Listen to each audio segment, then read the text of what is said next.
El principal objetivo de Juan al escribir el Evangelio era mostrar al público la divinidad de Jesús. Y esto lo hizo a través de los milagros que él escribió, es decir, cada milagro un signo de la divinidad de Jesús. Y en esta semana vamos a estudiar 3 milagros que están en el libro de Juan. Pero puedes creer una cosa, que a pesar de que los milagros de por sí ya son extraordinarios, hubo mucha gente en el tiempo de Jesús que no creyó en ellos. ¿Y tú qué crees en este tiempo?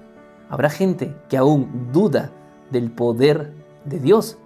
En la lección de esta semana no solamente vamos a estudiar los 3 milagros, sino que veremos algunos paralelismos de los milagros de Jesús con escenas del Antiguo Testamento. Hay mucho por aprender y aquí empezamos.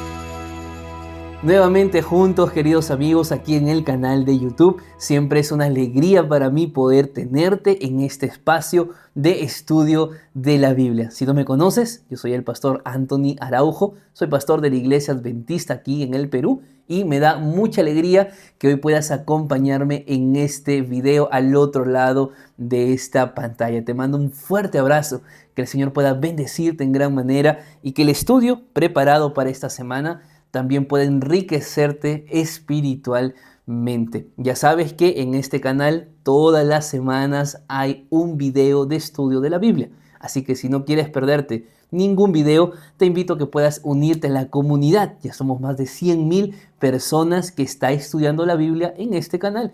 Y si tú faltas, únete. Dale clic allí en el botón de suscribirse, activa la campanita y juntos disfrutemos de un recorrido maravilloso a través del Evangelio de Juan. Y ahora vamos a prepararnos porque la lección de esta semana está muy interesante y estoy seguro que vamos a sacar juntos grandes enseñanzas para nuestra vida. ¿Dónde estás? Inclina tu rostro. Vamos a orar. Buen Dios y Padre, darte muchas gracias porque nos permites abrir tu palabra. En el lugar donde estamos sabemos que tu presencia está a nuestro lado. Bendícenos con tu Santo Espíritu y que el estudio de esta semana pueda ser de refrigerio para nuestra vida, que pueda llenar algún vacío que haya en nuestro ser. Quédate a nuestro lado porque te lo pedimos en el nombre de Jesús. Amén, Señor. Vamos al día domingo de la lección y esto lleva por título La alimentación de los 5,000. Una historia bastante conocida donde Jesús con 5 panes y 2 peces llega a alimentar una gran multitud. De hecho, la Biblia nos dice que eran 5,000 los varones, sin contar mujeres y niños. Algunos teólogos afirman que aquel día Jesús tenía por lo menos unas 15,000 personas escuchándolo y luego siendo alimentadas con pan y con pescado. Pero acá hay unas cosas que llaman mucho la atención y tiene que ver justamente con el propósito de la lección, que a lo largo del libro de Juan, este autor intenta mostrar a Jesús como Dios, es decir, Jesús no un simple profeta, sino aquel que podía hacer milagros extraordinarios. Por eso vamos a ver algunos textos que nos van a hacer recordar no solamente lo que Jesús hizo, sino que también algunos hechos que sucedieron antiguamente también para el pueblo de Israel. Así como Cristo alimentó con panes y con peces, recordemos que en el tiempo pasado el pueblo de Israel fue alimentado con maná del cielo, que era el pan celestial. Pero vamos a ver algunas cosas que llaman la atención. Y lo primero tiene que ver con lo que dice Juan capítulo 6 y vamos a leer el versículo número 4. Y estaba cerca la Pascua, la fiesta de los judíos. El contexto de esta historia es la Pascua, es decir, la alimentación de los 5,000 se dio justamente cerca a la fiesta de la Pascua. ¿Por qué es tan importante esta fiesta o por qué era tan importante esta fiesta para los judíos? Bueno, por tres cosas que tú debes tomar en cuenta. Número uno, porque la Pascua hacía memoria, traía un recuerdo de la liberación del pueblo hebreo de la esclavitud egipcia. Es decir, recordemos que cuando el pueblo sale de Egipto hacia la tierra prometida, se celebra justamente allí por primera vez la Pascua, es decir, una fiesta que traería grandes recuerdos a lo largo del tiempo de cómo Dios había liberado a su pueblo de la esclavitud egipcia. En segundo lugar, así como era un recuerdo de la salida del pueblo de Israel, también era un recuerdo de un cordero que pronto vendría para liberar al pueblo de Israel de los pecados. Es decir, la Pascua también tenía que ver con el sacrificio del cordero. Aunque es verdad, tristemente, mucho del pueblo judío o muchos judíos entendían y esperaban a un libertador, pero no esperaban a un libertador del pecado, ellos esperaban a un libertador del yugo romano, por lo cual muchas veces Jesús fue confundido y hasta la gente quería hacerlo rey de los judíos. Pero en tercer lugar, la fiesta de la Pascua también tenía una manera especial de celebrarse y era con el pan sin levadura. Entonces, hay tres elementos claves que tenemos que recordar en el día domingo. Número uno, que la Pascua recordaba la liberación de la esclavitud judía, recordaba el sacrificio del cordero que traía memoria y esperanza para un cordero que vendría a liberarlos del pecado. Y en tercer lugar, que se usaba el pan sin levadura. Bueno, ¿qué relación tienen estos elementos de la Pascua con la alimentación de los 5,000? Esta es la gran pregunta. Entonces vamos a responder leyendo ahora el versículo número 14 de Juan capítulo 6. Dice así: entonces aquellos hombres, al ver la señal que Jesús había hecho, dijeron: verdaderamente, este es el profeta que había de venir al mundo. Pero entendiendo Jesús que iban a venir para apoderarse de él y hacerlo rey, volvió a retirarse al monte solo. Al igual que la Pascua era un recuerdo de un libertador que vendría para liberar al pueblo de la opresión romana, según la concepción judía, pues ellos vieron que en aquel momento era ese el Cristo que vendría a liberarlos de la opresión romana. En segundo lugar, así como se usaba panes sin levadura cuando se realizaba la fiesta de la Pascua, en este momento Jesús también usó el pan, lo multiplicó para alimentar a la multitud. Y en tercer lugar, así como la Pascua recordaba el sacrificio del Cordero, que era una provisión frente a la necesidad del ser humano, en este momento de la alimentación de los 5,000, vemos a Jesús que se convirtió en la provisión para miles de personas que, hambrientas de la palabra de Dios, habían venido hacia Él. Así como hay estas similitudes, vamos a encontrar muchas más. Sin embargo, es importante recordar qué es lo que la Biblia nos dice en 1 de Pedro capítulo 2, versículo 24. Él mismo llevó nuestros pecados en su cuerpo sobre el madero, para que nosotros, estando muertos a los pecados, vivamos a la justicia. Por su herida habéis sido sanados. Este texto, que lo escribió Pedro años después, también hace un recordatorio de lo que aconteció en aquel momento de la alimentación de los 5,000, pero también hace un recordatorio de lo que fue la fiesta de la Pascua. ¿Por qué? Porque el texto dice, Él mismo llevó, es decir, alguien se sacrificó y llevó una carga que no era de Él, sino eran de otros. Y en este caso nos referimos a la carga del pecado, que no era una carga que le correspondía a Dios o a Jesús, sino no le nos correspondía a nosotros, pero Él mismo llevó nuestros pecados, es decir, el Cordero Pascual. Él fue el que se sacrificó por nuestros pecados. El texto continúa diciendo, para que nosotros, estando muertos a los pecados, vivamos a la justicia. Entendiendo que el pecado es vivir oprimido, que el pecado es sinónimo de esclavitud, así como esclavo fue el pueblo de Israel antes que llegara Moisés y los liberara. De igual manera, el pecado se convirtió en esclavitud para nosotros. Pero así como Cristo liberó a su pueblo de la esclavitud judía o de la esclavitud egipcia, Cristo nos liberó para que nosotros vivamos ya no en esclavitud, sino vivamos a la justicia. Es decir, libres no por nuestros méritos, sino por la sangre de Cristo Jesús. Esto es realmente maravilloso, porque el Cordero Pascual no solamente era sinónimo de sacrificio, sino que el Cordero Pascual era sinónimo de promesa de libertad.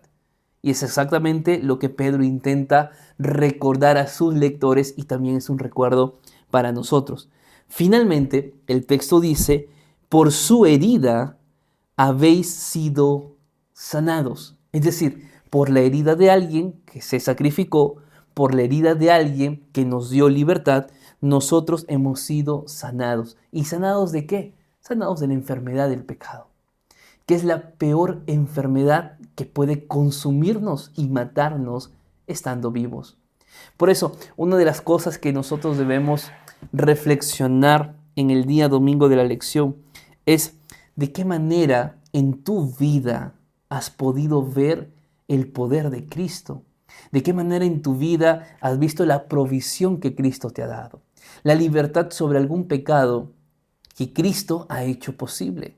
O la liberación de algún mal que te tenía atado o atada. Reflexiona, porque recuerda que la alimentación de los 5,000 era tan solo un ejemplo del poder de Cristo y es igual en tu vida. Has visto más de un milagro para que puedas hoy alabar y glorificar el nombre de Cristo Jesús, nuestro Dios. El día lunes de la lección lleva por título Realmente este es el profeta. Y es que estas fueron las palabras justamente que la gente dijo luego de que Jesús hiciera este milagro. Pero me gustaría analizar de forma más detallada este versículo contigo. Así que vamos a leer juntos nuevamente Juan capítulo 6, versículo 14. Entonces aquellos hombres, al ver la señal que Jesús había hecho, dijeron, verdaderamente, este es el profeta que había de venir al mundo. Este texto muestra por lo menos dos cosas importantes. Número uno, la expectativa que había en la gente. La expectativa de que venga un Mesías. Porque estaban tan asombrados que dijeron, este es. No dijeron un profeta. Dijeron, este es el profeta. Es decir, quien había hecho ese milagro, que era Cristo Jesús, pues no podía ser cualquier profeta en la mentalidad de las personas que estaban presentes. Tenía que ser el profeta que por tanto tiempo el pueblo había esperado. Claro, recordemos de que hubo un tiempo de silencio tan grande por más de 400 años donde Dios no envió ningún mensaje al pueblo de Israel a través de los profetas como antiguamente se hacían. Es decir, desde el último capítulo de Malaquías, que es el último libro del Antiguo Testamento, al libro de Mateo, pasaron más de 400 años de silencio profético. Entonces, había una gran expectativa de ver qué tenía que pasar. Pero mira, hay algo que acontece y que se va a replicar a lo largo del Evangelio de Juan. Y es que en la tormenta, aquella noche, donde los discípulos comenzaron a dudar y a tener miedo cuando Cristo apareció porque pensaban que era un fantasma, ¿recuerdas toda esa historia? Cristo apareció diciendo lo siguiente. Lee conmigo el versículo 20. Dice la Biblia, pero Él les dijo, yo soy, no temáis. Esta expresión yo soy lo vas a encontrar en el Evangelio de Juan por lo menos 7 veces y esta es la primera, donde Cristo quiso dejar en claro que Él no era un profeta, sino que Él era Dios mismo. Es por eso que luego de que acontece este milagro donde Jesús calma la tormenta, donde Jesús hace que Pedro caminara sobre el mar, vamos a ver algo que acontece después y esto está en el versículo número 25 en adelante. Y la Biblia dice así: y hallándolo al otro lado del mar, le preguntaron: Rabí, ¿cuándo llegaste acá? Respondió Jesús y les dijo: de cierto os digo, que me buscáis no porque habéis visto las señales, sino porque comisteis el pan y os saciasteis. Trabajad, no por la comida que perece, sino por la comida que permanece para vida eterna, la cual os dará el Hijo del Hombre, porque a este señaló Dios, el Padre. Es verdad que la gente estaba aún buscando a Jesús, así como tal vez tú estás buscando a Jesús. La pregunta no pasa tanto en el sentido de dónde está Jesús, cómo encuentro a Jesús, sino qué te motiva a buscar a Jesús. Porque es interesante que la gente fue hacia donde estaba Jesús y la gente le preguntó a Jesús: ¿cuándo llegaste acá? Pero Jesús no respondió eso, sino que Jesús manifestó lo que realmente había en el corazón de la gente. ¿La gente seguía a Jesús? Sí. ¿La gente había buscado a Jesús? Sí. Pero el motivo no era el correcto. La gente no estaba buscando a Jesús por las señales. La gente no estaba buscando a Jesús por los milagros. La gente estaba buscando a Jesús porque les daba de comer. Imagínate. Estaban perdiendo de vista la grandiosa manifestación del poder de Dios tan solo por suplir una necesidad material. Ahora, con esto yo no estoy diciendo que las necesidades materiales son malas. Claro que son importantes. Necesitamos agua para vivir, necesitamos comida para vivir o sobrevivir. Pero si tú tienes que sopesar en una balanza tus cosas materiales versus las necesidades eternas, ¿qué es más importante? Y es justamente lo que Cristo intenta decirle. Dice: por favor, trabajen. Trabajen no por la comida que va a perecer, sino trabajen por la comida que permanece para vida eterna. Es decir, sus prioridades no pueden ser las cosas materiales. Nuestras prioridades deben ser las cosas eternas. Pero para que podamos trabajar por las cosas eternas, necesitamos recordar muy bien que los milagros que Cristo hace en ese tiempo y los milagros que Cristo hizo en el tiempo pasado no es para abrazar al milagro, sino es para que el milagro nos conduzca a abrazar a Cristo Jesús. Esa es la gran diferencia. Por eso Jesús cuestionó, criticó la actitud, la motivación por el cual la gente estaba buscando a Jesús. Yo te pregunto, ¿qué te motiva a seguir a Jesús? ¿Qué te está motivando a buscar a Jesús cada día, cada semana? ¿Es tan solo un milagro? ¿Es la respuesta a una oración que estás buscando? ¿O es realmente el amor que tú sientes por Él? Cuando la gente que estaban escuchando estas palabras de Jesús, ellos comenzaron a sentirse un poco ofendidos, pero al mismo tiempo reflexionaron y le hicieron una pregunta a Jesús. Y le dijeron en el versículo número 28, ¿qué debemos hacer para poner en práctica las obras de Dios? Siempre existía esa relación de hacer obras, hacer obras. Tristemente, los judíos pensaban que tenían que hacer obras para poder salvarse. Pero miren la respuesta de Jesús en el versículo número 29 y 30. La Biblia dice así: respondiendo Jesús les dijo: esta es la obra de Dios, que creáis en aquel que Él ha enviado. Entonces le dijeron: ¿qué señal pues haces tú para que veamos y te creamos? ¿Qué obra haces? Este versículo nos muestra varias realidades, tanto realidades que Jesús veía como cosas importantes y realidades que también tristemente la gente veía. Primero, Jesús dice que la obra de Dios es que nosotros podamos creer en aquel que Dios ha enviado. Claramente se refiere a Cristo Jesús. Pero ojo, no es un tema de creer en el sentido de estar convencido de que Jesús existe, en el sentido de creer que Jesús es Dios. La palabra griega no solamente da una connotación de una afirmación y una decisión que hay que tomar, que es creer, sino de una actividad continua, permanente. Es decir, no es creer hoy y mañana ya no creer, o creer mañana y la próxima semana ya no creer, sino es el sentido de vivir creyendo todos los días en Cristo Jesús. Pero tristemente, la pregunta surge de parte de la multitud diciendo, pero ¿y qué señal haces tú? ¿Y qué cosa haces para que nosotros tengamos que creer en ti? Y esto me da mucha tristeza porque en realidad ya Jesús había alimentado a más de 5.000 personas. Porque la misma gente que pregunta es la misma gente que estuvo en el milagro. Pero ¿cómo es que se habían olvidado de tan extraordinario milagro que habían hecho, que Jesús había hecho, y ahora le estaban preguntando qué señal puedes hacer tú, qué tipo de milagros haces? Bueno, dos cosas importantes. Número uno, cuando el ser humano se olvida de los milagros de Dios, la ingratitud se posesiona de nuestro corazón. Es decir, nunca olvides lo que Dios ha hecho en tu vida. Porque lo que Dios ha hecho en tu vida es una evidencia de que Cristo puede hacer mucho más en ti. No preguntes a Dios y le digas, Señor, a ver, ¿qué puedes hacer tú? No, porque Él ya ha hecho, tú has visto cosas que Dios ha hecho en tu vida. Lo que tú tienes que decirle es, Señor, ¿será que vas a hacer otro milagro más? Y aún así no hagas el milagro. Yo quiero seguir confiando en ti, porque yo no sigo los milagros de Jesús, yo sigo al Jesús que hace los milagros. Eso debe ser nuestra oración cada día.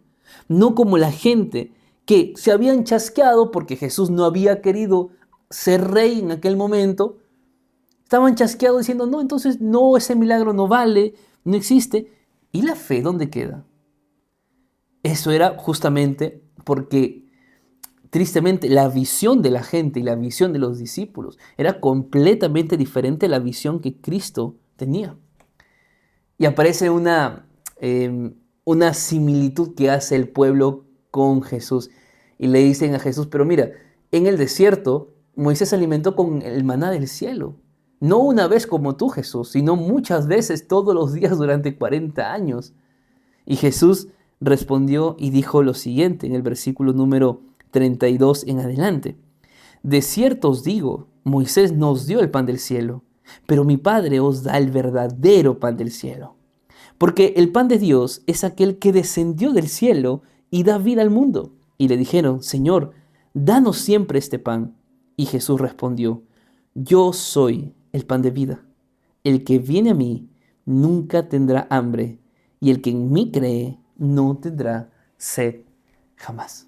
Bueno, aquí está la respuesta. Yo soy. Así como yo soy, Jesús dijo, expresó estas palabras en la tormenta. Ahora Jesús dice, yo soy el pan de vida. Es decir, si de alguien tenemos que alimentarnos, no es de algo creado, es alimentarse cada día del Creador. Y ese es Cristo Jesús. Muy bien, vamos al día martes de la lección. Lleva por título La curación del ciego. Y vamos a dividir esta historia en el día martes y el día miércoles.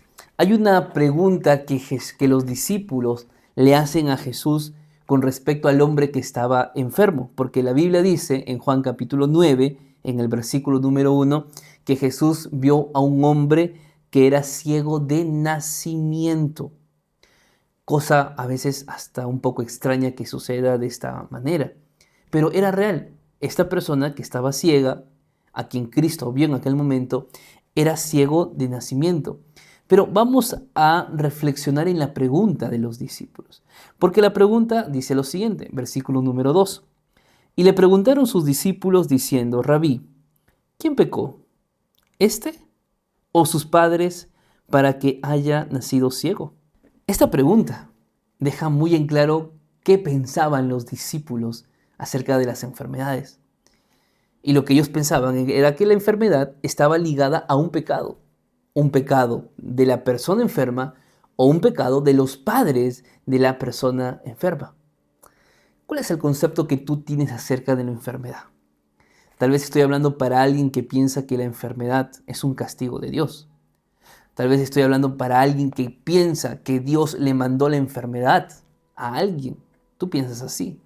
Porque los discípulos también pensaban de esta manera, aunque ellos creían que alguien había tenido que pecar, ya sea los padres de este hombre o este mismo hombre. Cuando yo leía este texto me preguntaba, pero ¿cómo van a preguntar si él pecó si es que dice que este hombre estaba ciego de nacimiento? ¿Cómo es posible de que si fuera de esa manera bajo el concepto de los discípulos, cómo es posible de que si fuera ciego de nacimiento tuvo que haber pecado que antes del nacimiento para haber nacido así? Me dejó entender. Y aunque parezca extraño y parezca curioso, existía en el tiempo de Jesús una influencia rabínica que decía que era posible que el ser humano pecara antes de nacer y por ende nacía con alguna enfermedad. Imagínate hasta qué punto iban los rabinos para intentar explicar cosas que para ellos no tenían sentido. Y es por eso que los discípulos dicen esto: pecó él antes de nacer o pecaron los padres. Pero acá hay algo que nosotros no podemos obviar o pasar por alto, y es recordarles, queridos amigos, que la enfermedad no viene de parte de Dios, que el mal no viene de parte de Dios, que no necesitas haber pecado para estar enfermo. Yo quiero que hoy podamos entender a la luz de la Biblia que no siempre las enfermedades son a consecuencia de algún pecado que hayamos cometido. Porque tal vez hoy estoy hablando para alguien que está enfermo, que está enferma y toda la vida vive sufriendo y preguntándose por qué Dios lo ha castigado o la ha castigado. Yo quiero que recuerdes por un momento la historia de Job, porque la historia de Job es la mejor historia para recordarnos de que puedes tú ser un hombre, una mujer íntegra, temeroso de Dios y apartado y apartada del mal, y aún así tener que experimentar el dolor. Las cosas malas también le suceden a la gente que es buena. Y cuando tú estudias la historia de Job, te das cuenta que quien pide a Dios que Job caiga enfermo no es Dios, no son los ángeles, no es Jesús, es el diablo. Mejor dicho, el autor del sufrimiento es el diablo. Solo que el diablo quiere hacerte creer que es Dios quien te hace sufrir. No es así, mi hermano. Yo entiendo que Dios lo permite muchas veces, pero a veces a través del permiso que Dios da, tal vez esa sea la única manera en que tú puedas encontrar la salvación, en que tú puedas volver a los brazos de Cristo Jesús. Pero aún más, lee conmigo el versículo número 3 que dice así: y respondió Jesús y dijo, no es que éste pecó, ni sus padres, sino que a causa de su sufrimiento las obras de Dios se manifestarán en él. Es decir, Jesús no se detuvo a explicar el sufrimiento de este hombre, no se detuvo a explicar el por qué estaba sufriendo, sino que en realidad simplemente hizo un milagro en la vida de este hombre. No te detengas a buscar los por qué de la vida. No te detengas a preguntarle a Dios por qué pasó lo que tuviste que pasar. Probablemente lo que has sufrido es injusto, no te lo mereces. Pero mira, si algo aprendí en la vida es aceptar los designios de Dios. Porque cuando tú vives preguntando a Dios alguna cosa y Dios no responde como tú quieres, a veces la herida se hace más profunda. Los cuestionamientos hacia Dios son más reales. Y comenzamos a abandonar a Dios porque Él no respondió como queríamos. No permitas que el diablo te engañe.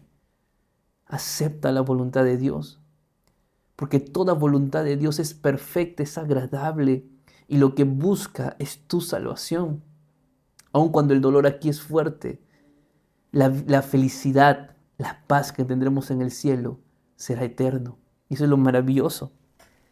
Y cuando Jesús se encuentra con este hombre y hace un milagro, que vamos a ver algunos detalles interesantes, yo quiero centrarme en lo que dice el versículo número 5. Dice así: mientras estoy en el mundo, luz soy del mundo. Jesús no solamente es el yo soy, como fue en la tormenta. Jesús no solamente es el pan de vida, como fue en la alimentación de los 5,000, sino que ahora Jesús es también la luz del mundo. Lo hizo y lo dijo frente a una persona que no podía ver, que vivía en oscuridad. Pero frente a la oscuridad de la vida de un ser humano, Jesús es la luz para ese ser humano. Pero tristemente, aun cuando la luz de Jesús alumbra por todo lugar, había un grupo de gente que estaba cegada espiritualmente. Y este grupo eran los líderes religiosos del tiempo de Jesús. Tanto así, queridos amigos, que cuando leemos el versículo número 13 y 14, dice lo siguiente: llevaron ante los fariseos al que había sido ciego, y era sábado cuando Jesús había hecho el lodo y le había abierto los ojos. En la lección anterior vimos que el paralítico de Betesda fue sanado en sábado, y era algo que a los líderes religiosos no les gustó. Pues bueno, aquí Jesús decide sanar a otra persona en sábado. Qué triste era la forma en que los líderes religiosos veían el tema del sábado. Déjame explicarte por qué. Primero, porque como era sábado, era pecado hacer lodo. Es decir, unir tierra con agua era pecado. En el tiempo de Jesús, amasar, tratar de unir el agua con la tierra, era pecado. Untar eso en los ojos era pecado. Es decir, tristemente, habían hecho de la delicia del sábado, lo habían hecho una cuestión tan rígida que no era bíblica, pero que para ellos los mantenía santos ante la ley, pero no ante Dios. Porque ellos habían hecho de la ley el fin en sí mismo, cuando en realidad la ley es un ayo que al ser humano lo conduce a Cristo Jesús. Es por eso que mucha gente hoy en día no disfruta guardar el sábado, no disfruta ir a la iglesia, porque lo hace, no es que no lo hace, sí lo hace, pero piensa que por ir a la iglesia, que por cantar, que por dar los diezmos, etcétera, etcétera, ya cumplió. Pero no es eso. Si eso no te ha llevado a tener un encuentro con Dios, no pasó nada en tu vida en el día sábado. Todo lo que hacemos en el día sábado no es un fin en sí mismo. Son maneras, formas para llevarnos a tener ese encuentro especial con Cristo Jesús. Pero, ¿qué pasó en la historia? Bueno, lo veremos en el siguiente día de la lección. El día miércoles de la lección lleva por título La curación del ciego, parte 2. Y vamos a ver aquí algunos detalles de lo que ocurrió luego de que este hombre fue sanado. Vamos a leer entonces el versículo número 16. Entonces algunos de los fariseos decían: ese hombre no procede de Dios, porque no guarda el sábado. Otros decían: ¿cómo puede un hombre pecador hacer estas señales? Y había división entre ellos. Imagínate a qué punto llegaron los líderes religiosos, más preocupados por si Jesús era bueno, malo, pecador o santo, que por ver y compartir la alegría de ver a un hombre sano. A ese punto se ha llegado muchas veces de manera muy triste. Es decir, preocuparse más por las formas que por lo más importante, que es tener ese encuentro con Dios. Tanto fue que en realidad comenzaron entre ellos a tener discusiones de que realmente sí era el Mesías.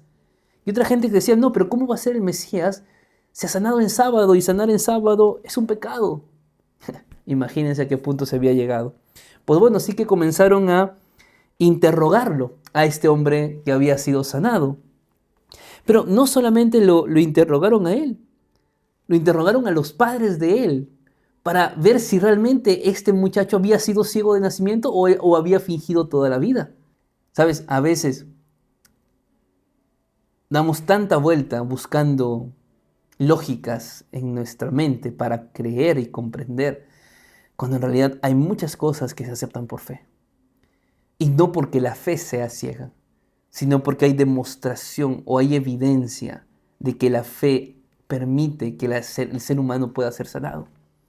Los líderes religiosos estaban perdiendo el tiempo tratando de colocar trampa a Jesús en vez de celebrar los milagros de Jesús.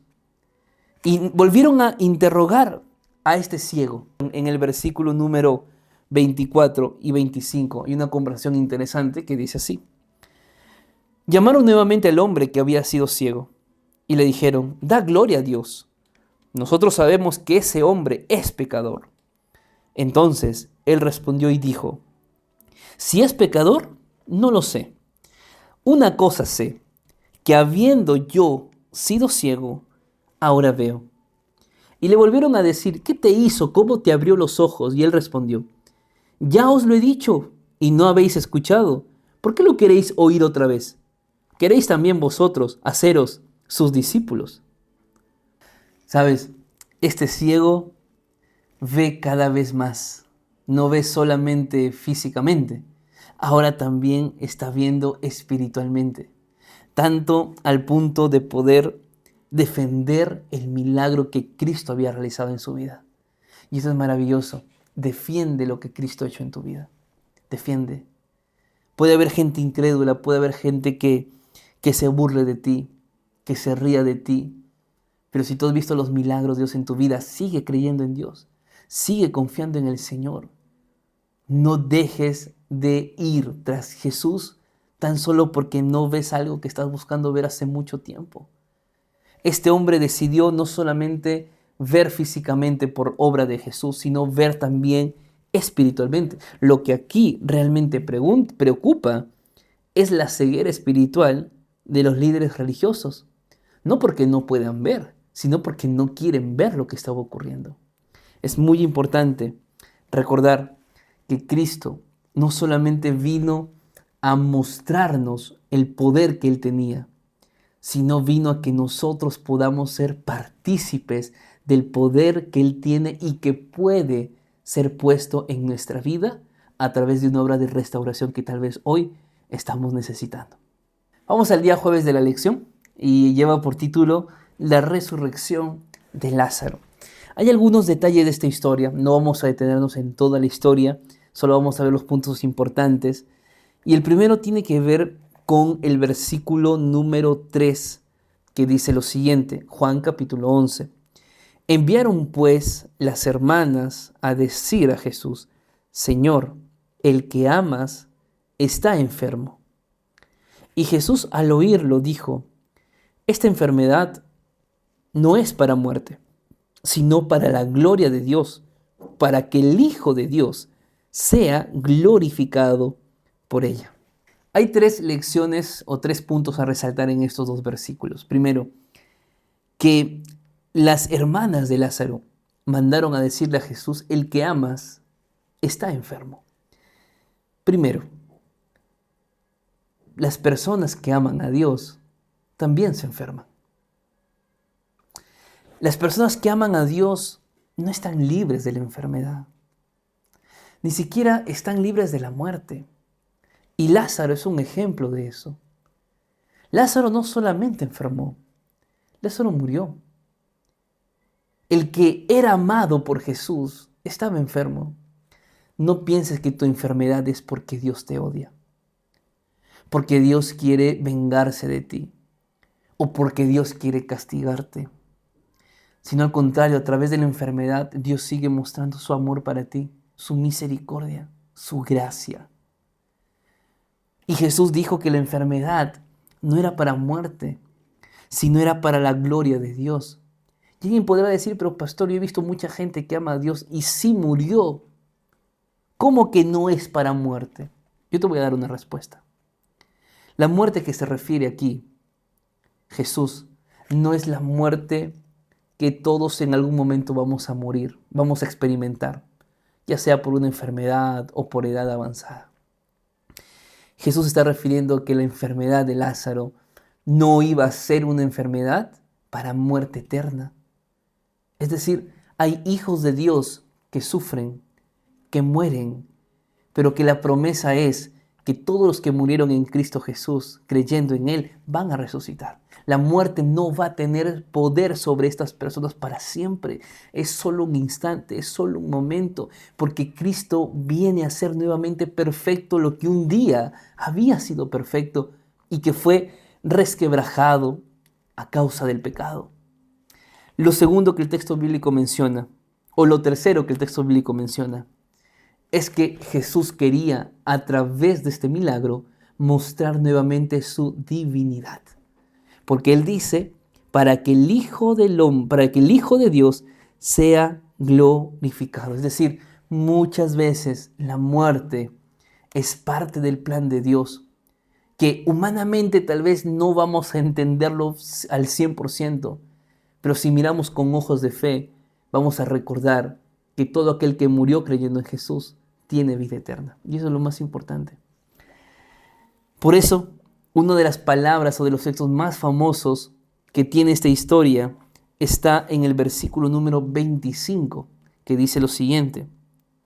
Y le dijo Jesús: yo soy la resurrección y la vida. El que cree en mí, aunque esté muerto, vivirá. Y todo aquel que vive y cree en mí, no morirá eternamente. ¿Crees esto?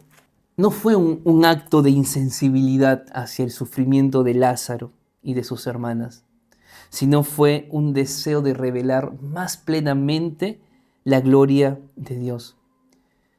Lázaro estaba muerto, por lo menos llevaba allí unos 4 días, un cadáver que estaba avanzado en estado de descomposición.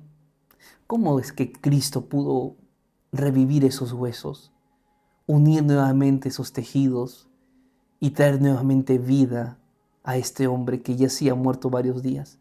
La respuesta es una. Jesús dijo: yo soy la resurrección y la vida. Él es la vida. Él es quien puede darte vida para siempre. Es verdad, la muerte va a llegar para nosotros en algún momento, pero la muerte va a ser tan solo una pausa, no va a tener poder total sobre nosotros. Por eso el texto bíblico dice que todo aquel que cree en Él no va a morir eternamente, como en el caso de Lázaro, que estaba enfermo, pero su muerte iba a ser para la gloria de Dios. De igual manera, Jesús nos está demostrando que Él puede resucitar a cualquier persona y lo hará en el día final. Pero qué triste es ver que los enemigos de Jesús creían que podían detener a Jesús matándolo. Nadie tiene poder sobre la enfermedad. Nadie tiene poder sobre la naturaleza. Nadie tiene poder sobre la vida, sino solo uno.